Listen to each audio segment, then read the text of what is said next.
오늘 말씀은 새 사람을 입은 우리 성도들이 어떻게 합당한 삶을 살아갈 것인가 여기에 대한 아주 귀한 진리의 말씀들이 많이 담겨 있습니다. 여기서 몇 가지를 좀 살펴볼 텐데요. 그러면 예수 믿는 사람들은 어떻게 신앙생활을 또 인생 가운데서 세상에서 살아가야 될 것인가, 이 부분을 좀 놓고 생각해보고 기도해보기를 원합니다. 첫째는 하나님을 본받는 삶을 살아가야 된다라고 말합니다. 하나님을 본받는 삶이 무엇일까요? 한마디로 정의한다면 1절과 2절에 나타나죠. 그러므로 사랑을 받는 자녀같이 너희는 무엇을? 하나님을 본받는 자가 되고 그리스도께서 너희를 무엇을 하신 것처럼 사랑하신 것 같이 너희도 사랑 가운데서 행하라. 그러니까 하나님을 본받는 삶은 사랑으로 나타납니다. 사랑이 무엇인지 여러분 다 경험해 보셨죠? 바울은 우리를 하나님의 사랑을 받는 자녀라고 부르고 있습니다. 자녀는 부모를 닮아가기 마련입니다. 하나님은 사랑이십니다. 하나님의 사랑을 여러분 입으셨습니까? 우리는 그리스도의 사랑을 경험하고 그 사랑을 살아내므로 하나님을 본받는 삶을 살아가기를 힘쓰시기를 바랍니다. 특히 예수님은 자신을 향기로운 제물로 내어주심으로 그 사랑을 온전히 이루어내셨습니다.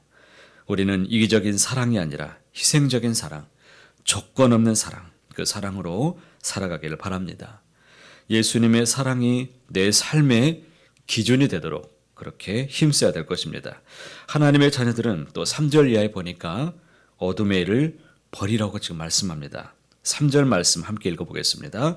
음행과 온갖 더러운 것과 탐욕은 너희 중에서 그 이름조차도 부르지 말라. 8절 말씀도 너희는 이전에 어둠이었더니 이제는 주 안에서 빛이라.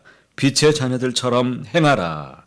사랑과 정결의 반대말은 무엇일까요? 음행이고 탐욕입니다. 바울은 이 같은 죄악이 그리스도인 가운데서는 이름조차도 불려지지 않도록 그렇게 만들라고 단호하게 지금 선포합니다. 이 세상 문화는 정욕과 탐욕을 당연하게 여깁니다. 하지만 빛의 자녀는 세상의 가치관을 따르지 않습니다. 어둠은 죄를 감추지만 빛은 죄를 밝히 드러냅니다. 성도는 말과 행동, 생각까지도 빛 가운데서 정직하게 살아야 됩니다. 6절 중반절 이하의 말씀 보십시오. 이로 말미암아 하나님의 진노가 불순종의 아들들에게 임하나니 그러므로 그들과 함께하는 자가 되지 말라라고 지금 말씀합니다. 어둠과 타협하지 말고 담대하게 끊어야 됩니다. 나만 아니면 괜찮겠지, 이것이 아니라 어둠에 속한 일들을 단호하게 벗어버리고 거기 안에서 진리를 드러내는 데까지 나가시길 바랍니다. 빛의 자녀로 살아가는 것이 그럼 무엇인가요? 1절부터 7절까지는 하지 말아야 될 것을 말씀한다면 8절 이하의 말씀은 해야 될 것을 말씀합니다. 9절에 빛의 열매가 무엇인지 말씀하죠. 빛의 열매는 모든 착함과 의로움과 진실함에 있느니라 말씀합니다. 빛의 자녀는 삶의 열매가 분명하게 나타납니다. 착하다고 그랬습니다. 착함으로 나타납니다. 관계 속에서 친절하게 베풀고 배려함이 그냥 몸소 나타납니다. 의로움, 이것은 그냥 하나님과의 관계 속에서 나타나는 모습이죠. 정직하고 공의로운 모습으로 하나님과의 관계성 속에서 나타나는 모습이에요.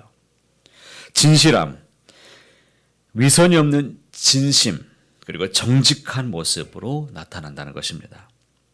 빛의 자녀들은 항상 10절과 같이 나타나죠.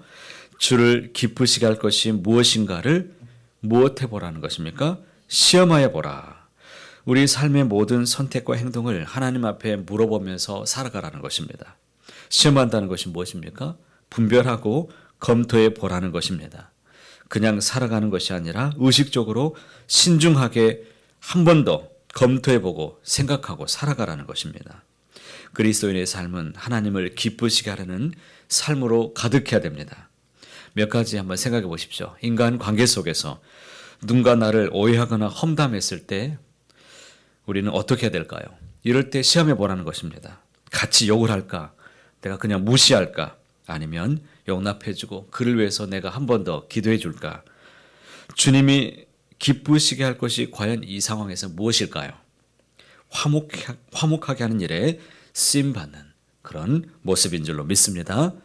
재정 사용에 대해서도 여유 있는 여유 자금이 생겼을 때 이 돈으로 더 좋은 옷을 살까? 아니면 놀러 갈까? 이걸로 맛있는 것을 먹을까? 아니면 누군가를 도와줄까? 자, 이 선택 중에 주님이 가장 기뻐할 것이 무엇인가를 그 중에서 시험해 보라는 겁니다. 생각해 보라는 것이죠. 선한 영향력 있는 곳에 여러분 쓰임 받기를 바랍니다. 시간 사용에 대해서도 시험해 하십시오. 주님이 지금 내가 무엇을 하기를 원하실까를 물으십시오. 우선순위를 하나님께 드리는 삶을 생각하면서 검토하며 선택하십시오. 감정적인 상황에 우리가 직면했을 때, 특히 직장에서 부정적인 말, 험담하는 말, 불평 가운데 있는 상황에 있을 때 여러분 어떻게 해야 될까요? 예수 믿는 사람들의 말은 은혜를 끼치며 덕을 세우는 말이 되어야 될 줄로 믿습니다. 농담도 조심하십시오.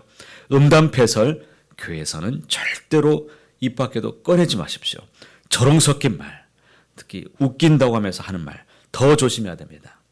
그리스도인의 품격을 무너뜨립니다. 그리스도인의 품격, 내 품격이 아니라 주님의 품격이 나를 통해서 나타납니다. 신앙이 좋다는 이유만으로 직장에서 일이 소홀하면 절대 안 됩니다. 하나님께 영광 돌리는 방법 중에 하나가 무엇이냐면 일을 성실하게 하는 것입니다.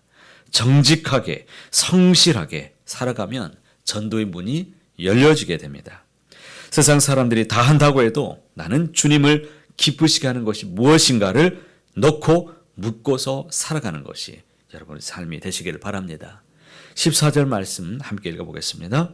그러므로 이르시기를 잠자는 자여 깨어서 죽은 자들 가운데서 일어나라. 그리스도께서 너희에게 비추시리라. 여기까지. 자, 잠자는 자여 깨어라 라고 말씀합니다. 이 말씀은 깨어있으라는 영적인 경고의 말씀입니다. 죄에 무감각해진 심령, 예배에 형식적인 익숙해진 상태, 세상에 동화된 그리스도인들, 그들에게 경고하는 말씀입니다. 깨어나십시오. 빛 대신 예수님 안에서 깨어나시길 바랍니다. 빛은 단지 자신을 밝히는 것이 아니라 어둠을 드러내는 것입니다. 우리의 삶의 자체가 세상 가운데서 경고의 메시지가 되어야 된다는 것입니다. 그리스도인들은 세상의 빛입니다. 어두운 시대 가운데서 빛의 자녀로 부르심을 받은 우리는 주님의 빛 가운데에서 드러내야 됩니다. 잘못된 것을 밝히 드러내야 됩니다. 예수님이 우리의 빛이시고 그분 안에서만 우리가 참된 빛을 비출 수가 있습니다. 빛의 자녀처럼 행하시기를 바랍니다. 이 말씀을 오늘 우리의 삶 속에 내가 어떻게 담아낼 것인지, 내가 주님 안에서 나를 온전히 주님을 기쁘시게 할 것이 무엇인가를 오늘도 시험하면서 날마다 우리 스스로를 주님 앞에 드리는 온전한 삶을 살아가기 힘쓰는 우리 모두가 다 되시기를 간절히 소원합니다.